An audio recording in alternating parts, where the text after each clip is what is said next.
शांति किसे नहीं चाहिए। मानव युद्ध भी शांति के लिए ही करता है और संधि भी।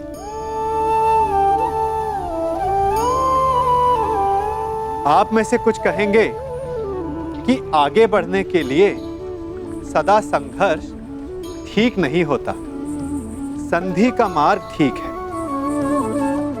क्योंकि शक्तिशाली को परास्त करने के लिए हमारी भी शक्ति का क्षय होता है। वो शक्ति जिसे हम विकास में लगा सकते हैं, परंतु शक्तिशाली से मित्रता करने से पूर्व क्या ये जान लेना उचित नहीं कि शक्तिशाली का मंतव्य क्या है? कहीं उस संघर्ष से बचकर हम एक बड़े उत्पात को तो जन्म नहीं दे रहे हैं। क्योंकि सर्प से मित्रता आपको शांति नहीं देती, अपितु सर्प को अवसर देती है कि भविष्य में वो आपको डस सके।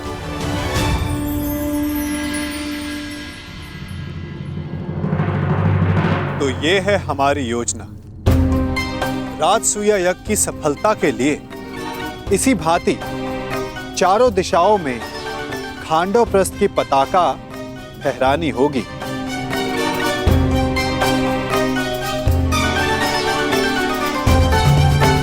तभी आप सम्राट बन पाएंगे युधिष्ठिर।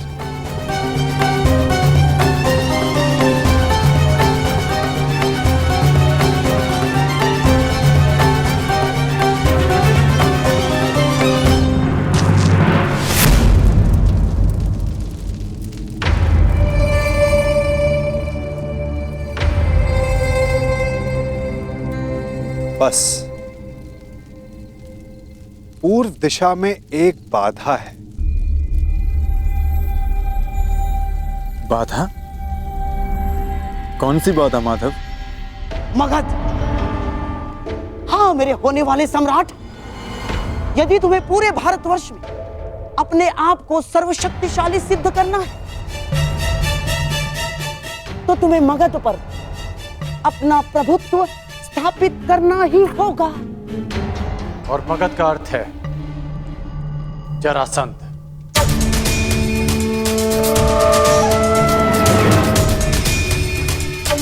ठीक कहा आपने अंगराज। मगध का अर्थ है जरासंध, आपका भूतपूर्व मित्र और वर्तमान शत्रु। हाँ, और आपको कदाचित ज्ञात नहीं होगा, उसने आर्यव्रत के 100 राजाओं को बंदी बना लिया है और अब वो उनकी बलि की तैयारी में है। 100 राजाओं की बलि? हाँ, 100 राजाओं की बलि। क्योंकि प्रभुत्व स्थापित करने का सबसे बड़ा अस्त्र है भय, और उसी भय का लाभ उठाते हुए जरासंध अपने आप को सर्वशक्तिशाली सिद्ध करना चाहता है। और इसीलिए हमारा सबसे पहला लक्ष्य होगा जरासंध पर विजय। परंतु हाँ, प्रश्न ये भी उठता है कि कौन महायोद्धा जरासंध को दुर्योधन के पक्ष में लाने में सक्षम है? दुर्योधन हर संभव प्रयास करेगा कि जरासंध उसके पक्ष में आ सके, और यह निश्चित है कि जरासंध किसी भी परिस्थिति में तुम्हारा समर्थन नहीं करेगा युधिष्ठिर।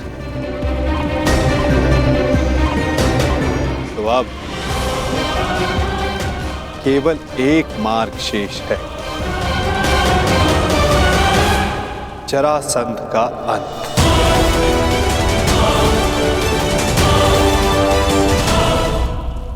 अर्थात आप उसका वध कर देंगे माधव? युधिष्ठिर, यदि जरासंध का वध मेरे हाथों होना होता तो मुझे 18 बार उससे युद्ध करने की आवश्यकता नहीं पड़ती। जरासंध का वध किसी और के हाथों लिखा है।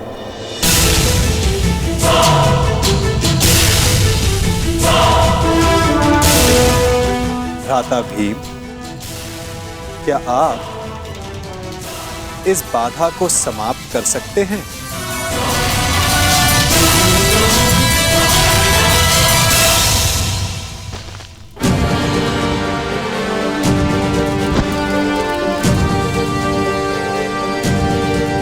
उत्तम। यदि इस प्रकार आप मेरी मंशा भांप लें तो प्रत्येक समस्या का समाधान निश्चित है। मैं वासुदेव की मंशा जानता हूं। वो किसी भी प्रकार जरासंध पर पांडवों की विजय प्राप्त करने का प्रयास करेंगे, परंतु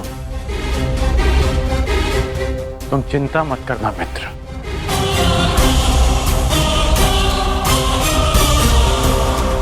मैं पांडवों से पहले जरासंध का समर्थन प्राप्त कर लूंगा और इस भांति आर्यवत के 100 राजा भी तुम्हारे पक्ष में आ जाएंगे।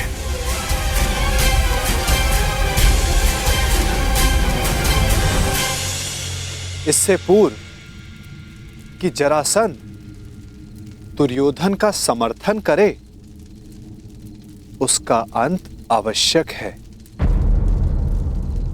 अर्थात हमें जरासंध का वध करना होगा।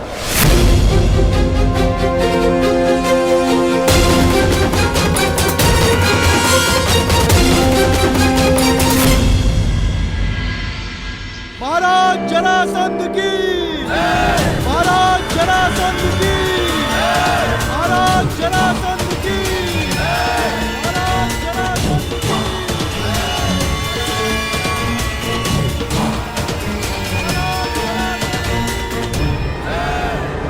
महाराज जरासंध की।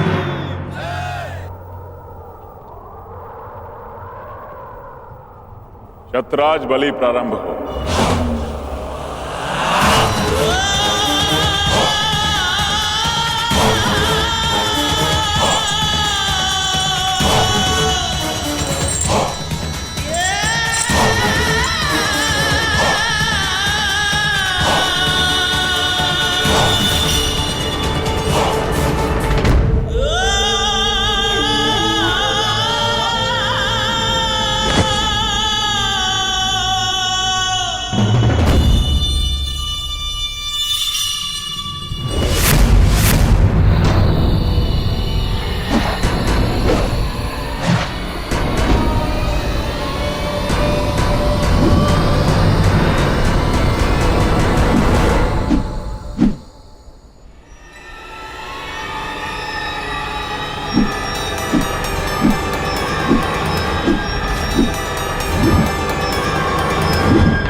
एक राजा को दूसरे राजा के साथ वो व्यवहार नहीं करना चाहिए जो वो स्वयं के लिए नहीं चाहता।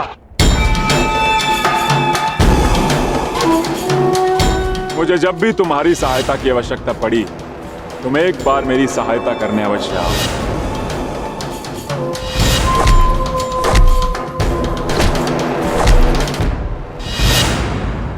क्या कहकर पुकारूं तुम्हें? अंगराज कर्ण या छलिया कर्ण? वचन भंग कर्ण या फिर मित्रता करके मित्रद्रोह करने वाला कर्ण।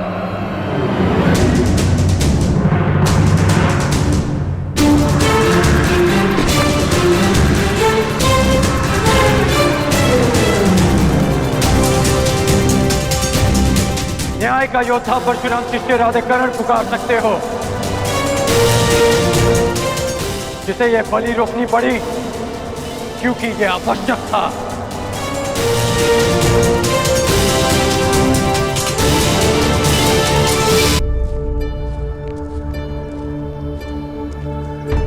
क्या आवश्यक है वासुदेव?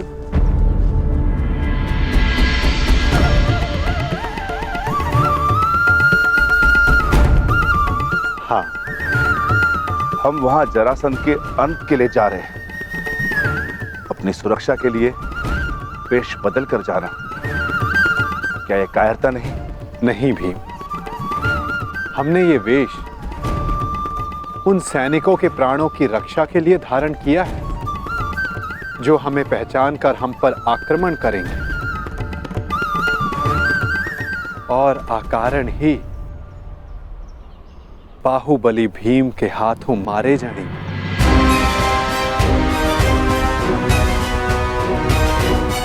अब प्रस्थान करें। मुझे अभी भी प्रतीत होता है कि जो हम करने जा रहे हैं वो योद्धाओं की मर्यादा नहीं।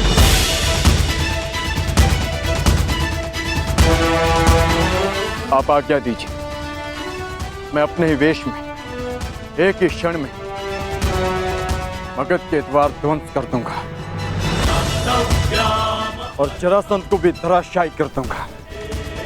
तुम्हारा ये आक्रोश और तुम्हारी युद्ध के लिए ये उत्सुकता मुझे किसी और का स्मरण करा रही है अर्जुन।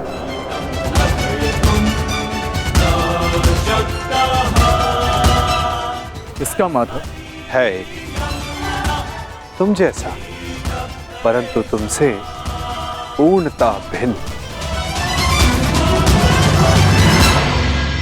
जीवन के कर्म में भी और कर्म के परिणाम में भी।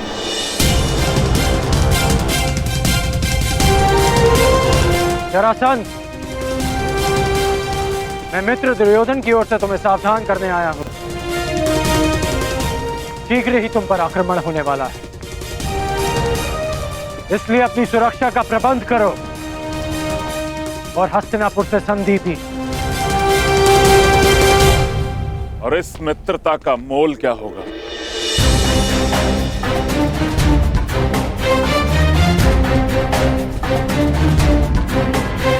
बस इन 100 राजाओं को मुक्त करना होगा।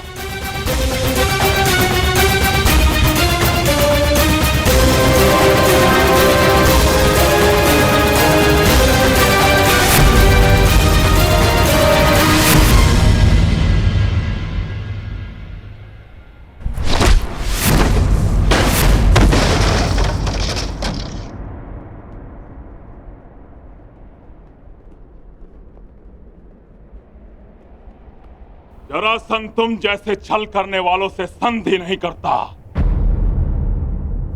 उनका अंग विच्छेद करता है।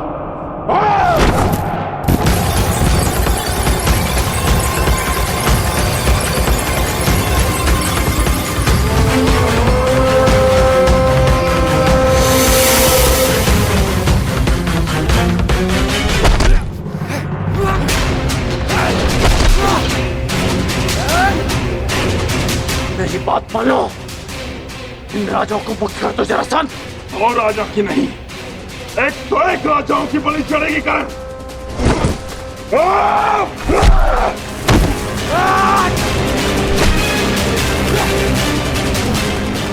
अपने क्रोध पर नियंत्रण रखो जरासंध।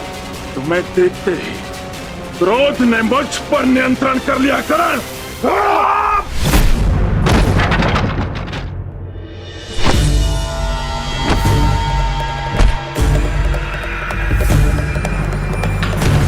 रुक जाओ जरासंध, मैं तुम्हें सावधान कर रहा हूं। रुक तो तुम गए थे कर्ण, सहायता तो तुम मेरी करने आए थे।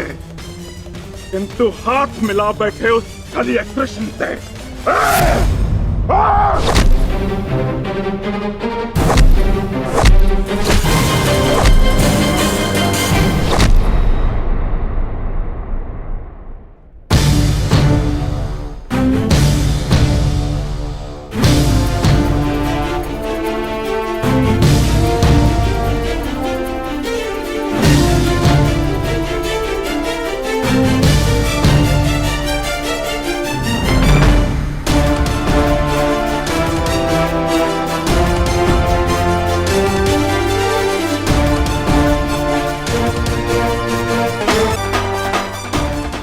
यहाँ युद्ध करने नहीं आया।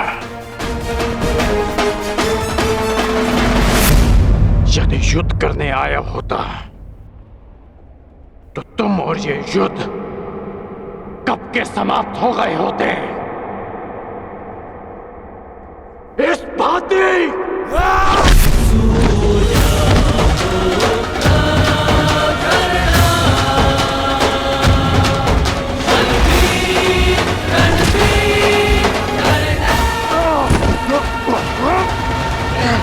ना वचन भंग किया और ना छल किया।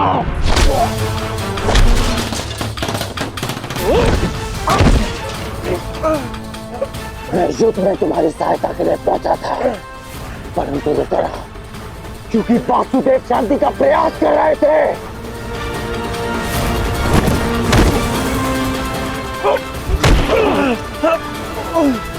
तुमने एक निर्दोष की हत्या की, इसलिए मैंने युद्ध में सम्मिलित ना होने का निर्णय लिया। मैंने मित्रता भंग नहीं की।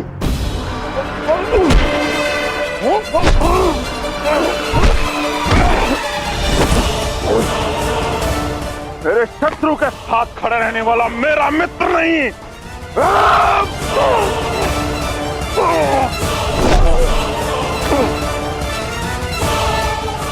तो तुम अपनी ही भाषा में सुनो। यदि शत्रु का शत्रु मित्र होता है तो हस्तिनापुर से संधि करो और इन राजाओं को मुक्त करो।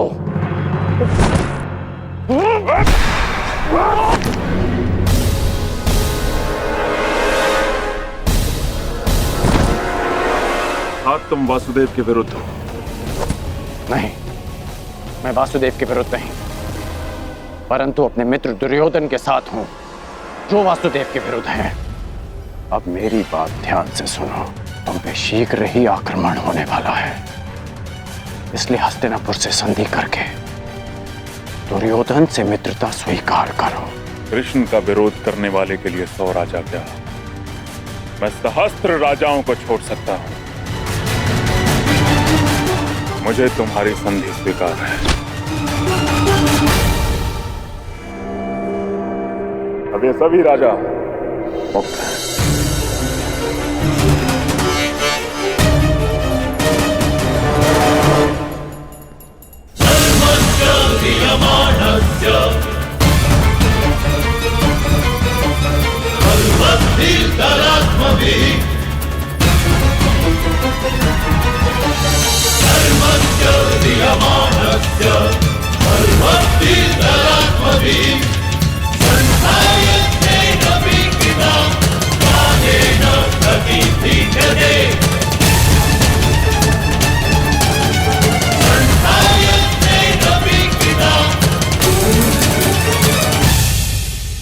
हम लोग नगर द्वार पे क्यों खड़े, भीतर क्यों नहीं जा रहे वासुदेव? शांत विकोधर।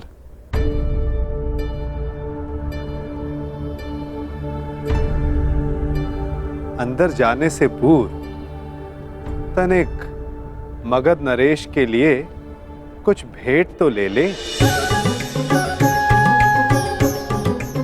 आओ, उनके लिए चलकर पुष्प ले ले। चलो।